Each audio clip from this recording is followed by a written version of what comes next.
Facebook scroll করতে করতে সামনে এলো একটা বাসন্তী পোলাওয়ের ভিডিও। তো ডিসিশন নিয়ে নিলাম বানানো।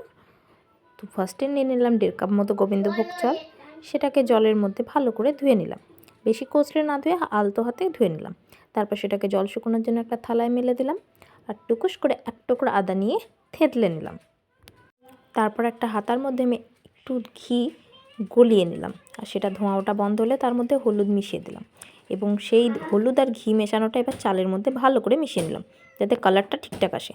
তারপর হাঁড়িতে ঘি নিলাম, ঘির মধ্যে দিলাম এলাচ, দারচিনি, তেজপাতা আর বাদাম আর কিশমিশটা দিয়ে ভেজে নিলাম। তারপর ওই চালটা আচ্ছা করে দিয়ে দিলাম হাঁড়িতে, একটুখানি মিশিয়ে নিলাম। তারপর দিয়ে দিলাম যতটা চাল তার ডবল পরিমাণে জল, এবং 10 থেকে 12 মিনিটের জন্য ওটাকে ফুটতে দিলাম, এবং ফুটে ঠিক এরকম পজিশনে এলো এবং রেডি হয়ে গেল আমার ঝুরঝুরে বাসন্তী পোলাও।